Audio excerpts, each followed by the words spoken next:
ఒక్కసారి ఆలోచించు.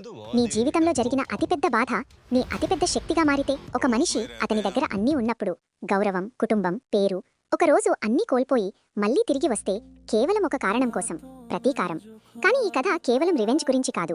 ఇది ఒక మనిషి లోపల ఉన్న చీకటి గురించి, ఆ చీకటిని ఎలా నియంత్రించాలో గురించి. మరియు అత్యంత షాకింగ్ విషయం, ఈ సినిమాలో విలన్ ఎవరో చివరి వరకు క్లియర్ కాదు. ఈ రోజు నేను నీకు చెప్పబోతున్నాను ధురంధర్ ద రివెంజ్లోని ఆ హిడెన్ కథను. బహుశా నువ్వు గమనించకపోయి ఉంటావు. టార్గెట్ 2. ఈ సినిమా ఎందుకు ప్రత్యేకం? ధురంధర్ ఒక సాధారణ యాక్షన్ సినిమా కాదు. ప్రజలు ఈ సినిమాను కేవలం ఫైట్స్, రివెంజ్ కోసం చూడరు. వాళ్ళు దీనిని ఫీల్ చేస్తారు. ఎందుకంటే ప్రతి మనిషిలో ఎక్కడో ఒక చోట ఒక దాచిన కోపం ఉంటుంది, ఒక చెప్పని బాధ ఉంటుంది. అది బయటకు రావడం లేదు. మరి ధురంధర్, అతను ఆ బాధను దాచడు, దాన్నే ఆయుధంగా మార్చుకుంటాడు. ఈ సినిమా కల్చరల్ ఇంపాక్ట్ అంత బలంగా ఉండటానికి కారణం, ఇది సాధారణ హీరో వర్సెస్ విలన్ కథ కాదు. ఇక్కడ హీరో కూడా విరిగిపోయాడు, విలన్ కూడా పరిస్థితుల వల్లే అలా మారాడు. అందుకే ప్రజలు ఈ సినిమాను చూసేటప్పుడు వాళ్ళు కేవలం కథను చూడటం కాదు, తమ జీవితంలోని భాగాలను చూస్తారు. టార్గెట్ 3. కథ ప్రారంభం. స్పాయిలర్స్. ప్రారంభం. సినిమా ఒక ప్రశాంతమైన సీన్తో మొదలవుతుంది. ఒక చిన్న గ్రామం, ఉదయం సమయం. బ్యాక్గ్రౌండ్లో సున్నితమైన వాయిద్య సంగీతం. అక్కడ ఎంట్రీ ఇస్తాడు ధురంధర్. సాధారణ దుస్తులు, సాదాసీదా మనిషి, కానీ కళ్లలో ఒక విచిత్రమైన నమ్మకం.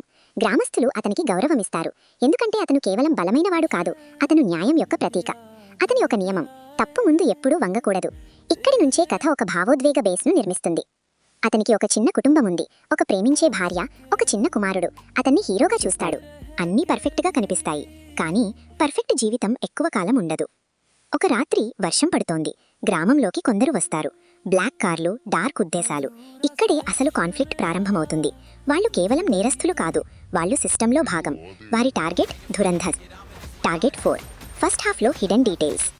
నువ్వు గమనించి ఉంటే ఫస్ట్ హాఫ్లో ఒక విషయం మళ్ళీ మళ్ళీ కనిపిస్తుంది. అద్దం.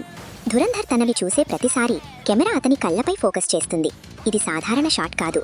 డైరెక్టర్ చూపించాలనుకున్నది ఏమిటంటే, ధురంధర్ బయట శత్రువుతో మాత్రమే కాదు, తనలోని మనిషితో కూడా పోరాడుతున్నాడు. మరో పవర్ఫుల్ సీన్. అతని కుమారుడు అడుగుతాడు, నాన్న, హీరో ఎవరు? అప్పుడు ధురంధర్ చెబుతాడు, భయం ఉన్నా కూడా సరైన దానికి నిలబడేవాడు. కానీ ఐరనీ చూడండి, తర్వాత అదే ధురంధర్ తన భయానికి తలవంచుతాడు. ఇది ఒక ఫోర్ షాడోయింగ్. మొదటిసారి చూస్తే అర్థం కాదు. మరో హిడెన్ డీటెయిల్. విలన్ ఎప్పుడూ గట్టిగా మాట్లాడడు, అతను అరవడు, కేవలం గమనిస్తాడు. ఎందుకంటే అసలు శక్తి శబ్దంలో కాదు, నియంత్రణలో ఉంటుంది. టార్గెట్. మనిషి తన నియంత్రణలో ఉన్నంతవరకు హీరో, నియంత్రణ కోల్పోతే విలన్. ఈ సినిమా ఒక ప్రశ్న అడుగుతుంది, ప్రతీకారం తీసుకోవడం తప్ప, లేక ప్రతీకారం కోసం మనల్ని మనం కోల్పోవడమే తప్ప? ధురంధర్ ఒక సాధారణ మనిషి, కానీ పరిస్థితులు అతన్ని రాక్షసుడిగా మార్చాయి. నిజ జీవితంలో కూడా ఇదే జరుగుతుంది. ఎవరూ పుట్టుకతో చెడ్డవారు కాదు. పరిస్థితులు, మోసం, బాధ ఇవి ఒక మనిషిని విరగ్గొడతాయి. విరిగిపోయిన తర్వాత అతను 2 మార్గాల్లో ఒకటి ఎంచుకుంటాడు, తనను తాను నాశనం చేసుకోవడం లేదా ప్రపంచాన్ని. ధురంధర్ 2వ మార్గాన్ని ఎంచుకున్నాడు. డాట్ 6. Turning point buildup. కథ మెల్లగా డార్క్ అవుతోంది. గ్రామంలోకి వచ్చిన వాళ్ళు ఇప్పుడు ధురంధర్ చుట్టూ వల వేసేశారు. ఒక్కొక్కటిగా అతని జీవితంలోని ఆధారాలు కూలిపోతాయి. మొదట అతని గౌరవం, తర్వాత అతని నమ్మకం, మరియు చివరికి అతన్ని పూర్తిగా విరగ్గొట్టే సంఘటన. ఆ క్షణంలో అతని కళ్లలో భయం లేదు, మంటలేస్తున్న కోపం మాత్రమే ఉంది. ఇక్కడితో ప్రజలు హీరోగా చూసిన మనిషి చనిపోతాడు, మరియు పుడుతుంది ధురంధర్ ది రివెంజ్ మెషిన్. కానీ ట్విస్ట్ ఏంటంటే, అతను ప్రతీకారం తీసుకోవాలనుకుంటున్న వ్యక్తి బహుశా అతని గురించి పెద్ద నిజాన్ని తెలుసుకున్నవాడు, మరియు ధురంధర్ తన కథలో విలన్ అయిపోయి ఉండవచ్చు. Cliff hanger ending. మరియు ఆ సీన్ వస్తుంది. రాత్రి చీకటి, వర్షం. ధురంధర్ ఒక పాత గోదాం ముందు నిలబడి ఉంటాడు. అతని చేతిలో ఒక ఆయుధం, కళ్లలో ఒక్క భావం, ప్రతీకారం. గేటు మెల్లగా తెరుచుకుంటుంది. లోపల నుంచి ఒక స్వరం, నేను ఎదురు చూస్తున్నాను. ధురంధర్ ముఖంలో చిన్న నవ్వు కనిపిస్తుంది, కానీ ఆ నవ్వు వెనుక ఇంకేదో ఉంది. ఎందుకంటే అతనికి ఇంకా తెలియదు, లోపల ఎదురు చూస్తున్న నిజం అతని ప్రపంచాన్ని పూర్తిగా మార్చబోతుంది. గేటు మెల్లగా తెరుచుకుంటుంది. వాన చినుకులు నేలపై పడుతున్నాయి. ప్రతి చుక్కతో టెన్షన్ ఇంకా భారంగా మారుతోంది. ధురంధర్ లోపలికి అడుగు పెడతాడు. వేర్ హౌస్ చీకటిగా ఉంది. ఒక ట్యూబ్ లైట్ మాత్రమే మెరుస్తోంది. మధ్యలో ఒక కుర్చీ. ఆ కుర్చీలో కూర్చున్నాడు ఆ మనిషి, ఎవరికోసం ధురంధర్ అన్నీ నాశనం చేసుకున్నాడు. ధురంధర్ దగ్గరకు వెళ్ళగానే ఆ మనిషి నెమ్మదిగా చప్పట్లు కొడతాడు. ఫైనలీ హీరో వచ్చేశాడు. ధురంధర్ ఒక్క మాట కూడా మాట్లాడకుండా అతని ముందు నిలబడతాడు. అక్కడే ఒక ట్విస్ట్ వస్తుంది. ఆ మనిషి అంటాడు, నువ్వు ప్రతీకారం కోసం వచ్చావా, లేక నిజం వినడానికి? ఇక్కడి నుంచే కథ ఒక సాధారణ రివెంజ్ కథ నుండి బయటకు వచ్చి ఒక సైకలాజికల్ గేమ్గా మారుతుంది. పూర్తి కథ వివరణ, ముఖ్యమైన ప్లాట్ రివీల్. మనము విలన్ అనుకున్న ఆ మనిషి అసలు ఒక బొమ్మ మాత్రమే. అసలు గేమ్ ఇంకొకరు సెట్ చేశారు. ఆ నిజం బయటపడినప్పుడు ధురంధర్ కాళ్ల కింద నేల జారిపోతుంది. అతని కుటుంబంపై జరిగిన దాడి అది యాదృచ్ఛికం కాదు. అతని ప్రతిష్ఠ నాశనం కావడం అది కూడా యాదృచ్ఛికం కాదు. అత్యంత షాకింగ్ విషయం, ఇది అంతా ప్లాన్ చేయబడింది ధురంధర్ను విరగగొట్టడానికి. కానీ ఎందుకు? ఇక్కడే ఒక కొత్త పాత్ర ప్రవేశిస్తుంది, మాస్టర్ మైండ్. ఒక వ్యక్తి స్క్రీన్పై నేరుగా కనిపించడు, కానీ ప్రతి సీన్లో అతని ప్రభావం ఉంటుంది. ధురంధర్కు అర్థమయ్యేసరికి ఇది ఒక పెద్ద నెట్వర్క్లో భాగమని అప్పుడు అతను గ్రహిస్తాడు. నేను కేవలం ఒక గేమ్లో పావు మాత్రమే. మరియు పెద్ద ట్విస్ట్, ఆ మాస్టర్ మైండ్కు ధురంధర్ గతంతో సంబంధం ఉంది. ఒక పాత సంబంధం, ఒక పాత తప్పు. ఏళ్ల క్రితం ధురంధర్ తీసుకున్న ఒక నిర్ణయం అదే ఇప్పుడు అతని జీవితాన్ని నాశనం చేస్తోంది. పాత్ర మైండ్ సెట్ లోతైన విశ్లేషణ. ధురంధర్ మార్పు ఈ సినిమా యొక్క బలమైన భాగం. మొదట అతను ఒక మనిషి, సిస్టంకు వ్యతిరేకంగా నిలబడినవాడు. కానీ క్రమంగా అతనే సిస్టంలా మారిపోయాడు. అతని కోపం సరైనదే, కానీ అతని పద్ధతి కాదు. ఒక సీన్ గుర్తుందా? అతను ఒక చిన్న నేరస్తుడిని పట్టుకుని ఆలోచించకుండా కొట్టేసే సీన్. ముందు ఉన్న ధురంధర్ అయితే అతన్ని చట్టానికి అప్పగించేవాడు. కానీ ఇప్పుడు అతనికి సరైంది తప్పు మధ్య తేడా మాయమైపోయింది. ఇదే అత్యంత ప్రమాదకర స్థాయి. ఇక్కడ మనిషి హీరో నుంచి విలన్ అవుతాడు, కానీ తాను ఇంకా హీరోనే అనుకుంటాడు. మరి విలన్? అతను కూడా సాధారణ చెడ్డవాడు కాదు. అతను అంటాడు, నేను నిన్ను నాశనం చేయడం లేదు, నీ అసలు రూపం చూపిస్తున్నాను. ఈ ఒక్క డైలాగ్ మొత్తం సినిమా సారం. హిడెన్ డీటెయిల్స్ నువ్వు గమనించి ఉంటే సెకండ్ హాఫ్లో కలర్స్ మారిపోతాయి. ఫస్ట్ హాఫ్లో వార్మ్ టోన్స్ ఉన్నాయి, ఫ్యామిలీ, శాంతిని చూపించడానికి. ఇప్పుడు అన్నీ బ్లూ గ్రే, చల్లగా, ప్రాణం లేని విధంగా, భావోద్వేగం లేని విధంగా. ఇది కేవలం సినిమాటోగ్రఫీ కాదు, ఇది ధురంధర్ లోపల ఉన్న భావాల ప్రతిబింబం. ఇంకో హిడెన్ డీటెయిల్, ధురంధర్ ఎవరినైనా నొప్పించినప్పుడు బ్యాక్గ్రౌండ్లో హార్ట్ బీట్ శబ్దం వస్తుంది. ఇది సూచిస్తుంది అతను ఇతరులను మాత్రమే కాదు, తనను తాను కూడా నాశనం చేసుకుంటున్నాడు. మరొక సటిల్ సీన్, అతని భార్య గుర్తొచ్చినప్పుడు ఒక మెల్లని లాలిబాయ్ వినిపిస్తుంది. అదే లాలిబాయ్ సినిమా ప్రారంభంలో అతని ఇంట్లో వినిపించింది. డైరెక్టర్ చెప్పదది టార్గెట్ 5 సింబలిజం అండ్ మెసేజ్. ఈ కథ ఒక రూపకం. వేర్ హౌస్ అతని మనసు, చీకటి అతని గిల్ట్, వర్షం ఎప్పటికీ ఆగని అతని బాధ. ముఖ్యంగా అద్దం సీన్స్. చివరిసారి ధురంధర్ అద్దంలో చూసుకున్నప్పుడు తన ప్రతిబింబం కనిపించదు, కేవలం చీకటి మాత్రమే కనిపిస్తుంది. ఇది సూచిస్తుంది అతను తనను తాను కోల్పోయాడు.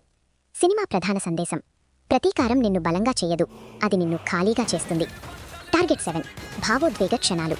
అత్యంత ఎమోషనల్ సీన్, ధురంధర్కు నిజం తెలిసినప్పుడు. తన కుమారుడు తన గురించి ఏమనుకున్నాడో. ఒక డైరీ దొరుకుతుంది, అందులో అతని కుమారుడు ఇలా రాస్తాడు, నాన్న హీరో, కానీ నేను ఆయనలాగా కావాలనుకోవడం లేదు.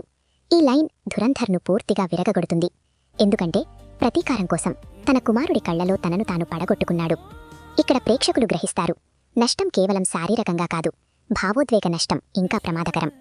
టార్గెట్ 7 ప్రేక్షకుల కోసం ప్రశ్నలు. ఒక్కసారి ఆలోచించండి, మీరు ధురంధర్ స్థితిలో ఉంటే ఏం చేస్తారు? ప్రతీకారం తీసుకుంటారా, లేక అన్ని మరిచి ముందుకు సాగుతారా? మీ బాధ వెనుక ఇంకొకరి ప్లాన్ ఉందని తెలిసితే మీరు మీను నియంత్రించగలరా? ముఖ్యంగా మీరు అంత బలంగా ఉన్నారా ప్రతీకారం ఆకర్షణను ఎదుర్కొనేంత? ఎందుకంటే నిజమేమిటంటే ప్రతీకారం తీసుకోవడం సులభం, దాన్ని నియంత్రించడం కష్టం. టార్గెట్ 7 క్లైమాక్స్కు ముందు సస్పెన్స్. ఇప్పుడు కథ తన గరిష్ట స్థాయికి చేరుకుంది. ధురంధర్కు అన్ని నిజాలు తెలిసిపోయాయి. మాస్టర్ మైండ్ ఎవరో, గతంతో ఉన్న సంబంధం, అన్నీ. ఇప్పుడు అతను తన జీవితంలోని అసలు విలన్ ముందు నిలబడి ఉన్నాడు. కానీ ఈసారి అతని చేతిలో కేవలం ఆయుధం లేదు, అతని చేతిలో ఒక ఎంపిక ఉంది. ఒక మార్గం, అది అతనికి ప్రతీకారమిస్తుంది. మరొక మార్గం, అది అతన్ని తనతో మళ్లీ కలిపే అవకాశమిస్తుంది.